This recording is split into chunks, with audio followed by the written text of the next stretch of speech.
हाँ जी student, next topic है आपका बैंकर्स थ्रू एन इशू।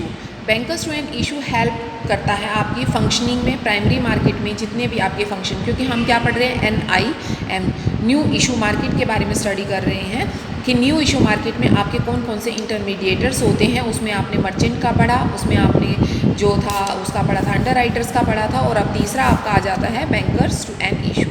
ठीक है, तो वो कहता है जो बैंकर्स टू एन इशू होता है वो क्या है, उसकी क्या क्या फंक्शनिंग है, क्या कंडीशंस हैं और उसकी रिस्पॉन्सिबिलिटीज़ क्या हैं, वो हम इसके अंदर पढ़ेंगे। वो कहता है bankers to an issue help functioning in the primary market by accepting the application for shares debenture along with the application money for the investor and also refund of the application money to the applicant to the whose securities could not be allotted। वो कहता है जो यहाँ पर जो banker का काम होता है वो इशू के बीच में काम करता है। वो क्या करता है कि वो हर शेयर पर जितनी एप्लीकेशंस आती हैं उन सभी एप्लीकेशंस को एक्सेप्ट करने का, उनको शेयर्स अलॉट करने का काम करता है, और जिन शेयर होल्डर्स को अभी तक शेयर्स अलॉट नहीं किए गए हैं, सिक्योरिटीज़ अलॉट नहीं की गई हैं, उनके पैसे को या तो रिफ़ंड करने का या उनको क्या करने का, उनको एप्लीकेशन मनी के साथ उनको मतलब शेयर्स देने का काम करता है। ठीक है, उसके बाद वो कहता है a bank can operate and banker to an issue only after obtaining the certificate of registration from SEBI. ऐसा वो तभी कर सकता है जब सेबी उसको कोई भी सर्टिफिकेट देती है कि आप ऐसा काम कर सकते हो। मीन सेबी की परमिशन के बिना ना तो आपका मर्चेंट बैंक काम कर सकता है, ना ही आपका कमीशन एजेंट जिसको अंडर राइटर बोलते हैं, ठीक है, और ना ही कोई बैंक काम कर सकता है। इसलिए जो ओवरऑल जो पास्ट में होना है, मतलब जो भी उसका होता है वो सारा सेबी से कंडक्ट किया जाता है। It's consider the past experience, nature and size of the bank and overall activities of mean जो सेबी है वो ये सारी चीज़ें देखती है कि वो बैंक का पास्ट एक्सपीरियंस कैसा है, उसका नेचर कैसा है, उसका साइज़ कैसा है, उसकी एक्टिविटीज़ क्या हैं ओवरऑल। इन सभी चीज़ों को देखकर ही वो उसको क्या करती है, सर्टिफिकेट इशू करती है। और सर्टिफिकेट इशू होने के बाद ही आपका जो बैंकर होता है वो इन्वेस्टर के साथ उसकी एप्लीकेशन मनी को लेने और एक्सेप्ट करने में और उनको शेयर इशू करने में काम करता है। अब आती है सेबी में रजिस्ट्रेशन कराने की कंडीशन कौन कौन सी है। बेसिकली बेटा वही कंडीशंस हैं जो पीछे आपने अपने इसकी की थी, जो आपका अंडर राइटर था उसकी की थी, सेम वही वाली हैं, बस थोड़ा बहुत अमाउंट्स का डिफरेंस है, अदरवाइज़ कुछ नहीं है। तो कहता है the applicant has necessary infrastructure होना चाहिए, उसके पास एप्लीकेशन मनी जो है उसने दी हो, कोई भी उसकी लेट ना हो, मीन कोई भी इलीगल काम ना किया हो। ठीक है, neither applicant nor the director has been convicted for any economic offence, किसी मतलब ऑफेंस में गलती में ना पकड़ा गया हो, केस ना हो, FIR ना हो, वो शेड्यूल्ड बैंक होना चाहिए। सर्टिफिकेट जो है वो उसको इंटरेस्ट ऑफ इन्वेस्टर होना चाहिए। ठीक है, एप्लीकेशन मनी जो है उसने पे कर देनी चाहिए, जैसे कि 20 लाख पर 5 साल के लिए होती है, 9 लाख रुपया 3 साल के लिए होती है, तो इस तरह से होनी चाहिए। If any banker issue the propose to change its status, मतलब कुछ भी स्टेटस वगैरह चेंज करना चाहता है बैंकर या कुछ भी है तो उसको प्रायर परमिशन होनी चाहिए। It shall enter in the legally binding agreement होता है इसलिए, तो इसलिए वो उसके एक्टिंग बैंकर्स होना चाहिए उसका। ठीक है, मीन सारी चीज़ें उसको संभालनी होनी चाहिए। एक्टिंग बैंकर का मतलब है कि वो उसका सारा काम संभाले financially. And it shall take adequate step for residence and grievances, मतलब जितने भी जो लड़ाई झगड़े होते हैं, ग्रेवेंस होते हैं, उनको भी सॉर्ट आउट कर सके, ऐसा होना उसके लिए ज़रूरी है।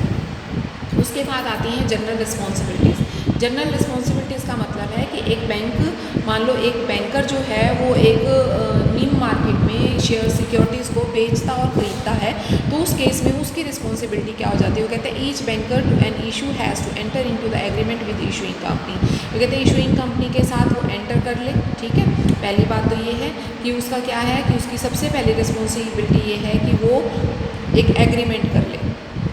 उसके बाद है the controlling branch of the bankers to an issue has to be submit a daily statement. उसको एक डेली स्टेटमेंट जो है वो सबमिट करनी पड़ेगी कि आज इतने शेयर्स के, आज इतने खरीदे, ये हुआ वो हुआ, वो सारी चीज़ें मीन उसको प्रॉपर रिकॉर्ड जो है वो मेंटेन करके रखने पड़ेंगे। लास्ट टाइम में लिखा भी हुआ है कि he has to be maintain all the records वगैरह। ठीक है, दूसरा वो कहता है जो इन्फॉर्मेशंस होती हैं, जो भी नीडेड इन्फॉर्मेशंस होती हैं सेबी को वो देता रहे। ठीक है, और जो ड्यूटी बाइंड इन्फॉर्मेशंस होती हैं कुछ किसी से भी रिगार्डिंग, चाहे वो पेमेंट से रिगार्डिंग कुछ भी हैं, तो उनको भी वो टाइमली फुल्ली पूरा करता रहे।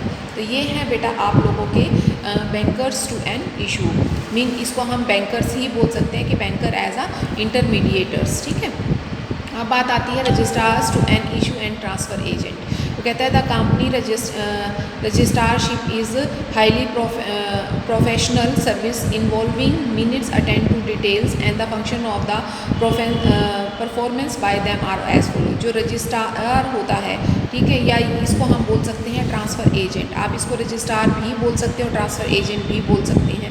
तो उसका जो मेन जो होता है वो कहता है कुछ नहीं होता। ट्रांसफ़र एजेंट का मतलब है शेयर्स को कंपनी से लेके उस पर्सन के पास ट्रांसफ़र करना और उसके बीच में जो भी डॉक्यूमेंटेशन होती है वो पूरी करवाना, और कुछ नहीं है, ठीक है। और वो कहता है maintain of the registrar of the member and index of the member, mean उसका प्रॉपर रिकॉर्ड तैयार करना, मीन एक इंडेक्सिंग होती है, प्रॉपर रिकॉर्ड तैयार करने के लिए वो इंडेक्सिंग करना। उसके बाद है preparing and issue of the share certificate तैयार करना उसका। अटेंडिंग द रूटीन इंक्वायरी, जो भी शेयर होल्डर के रूटीन इंक्वायरी होती है, शेयर्स कितने बढ़ा कितना घटा, वो सारी इन्फॉर्मेशन उसको देना। Preparation of the dispatch of all dividends वगैरह, जो उसको टाइमली डिविडेंड्स हैं या इंटरेस्ट वारंट्स वगैरह हैं, वो सारी चीज़ें उसको मीटिंग का नोटिस देना, उसकी एनुअल रिपोर्ट्स वगैरह तैयार करनी, उस कंपनी से रिलेटेड जो भी कम्युनिकेशन होता है वो सारी चीज़ें करना। फिर उसके बाद assisting in the preparations of the statutory annual returns of the files, जो भी स्टैच्यूटरी रिटर्न्स होती है हर साल की वो भरना, ठीक है। उसके बाद वो कहता है assisting the company secretary in the company general meeting in the matter of voting and proxies attend the slips. वो कहता है प्रॉक्सी वगैरह का भी ध्यान रखना कि अगर कोई मान लो मीटिंग में नहीं आ पाता तो उसकी कैसे प्रॉक्सी करनी है, वोटिंग कैसे करवानी है, उन सब चीज़ों का भी ध्यान किसको रखना पड़ता है, रजिस्ट्रार या ट्रांसफ़र एजेंट को। अब बात कहता है शेयर ट्रांसफ़र एजेंट क्या है। वो कहता है share transfer perform the following function, कौन कौन से करता है, रिकॉर्ड्स वगैरह तैयार करता है, ठीक है, और जितने मैटर्स होते हैं रिडम्पशन से या ट्रांसफ़र ऑफ शेयर से वो सारे करता है, हैंडल करता है। उसके अलावा जो आपके डिपॉजिटरी पार्टिसिपेंट्स होते हैं या फंक्शंस होते हैं उनके वो भी करता है, मीन पैसे अलॉटमेंट पर आए हैं, फर्स्ट कॉल नहीं आई, सेकंड कॉल नहीं आई, शेयर्स को फॉरफिट करना है नहीं करना है, वो सारी चीज़ें।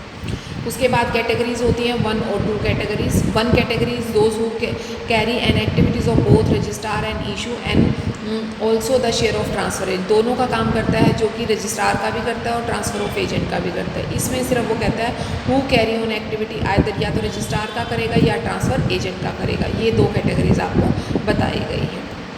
आई थिंक सो कि बेटा आपको ये टॉपिक भी क्लियर हो गया होगा। इसके बाद हम नेक्स्ट जो है हमारा टॉपिक उसको कवर करेंगे, that is your debenture trustee.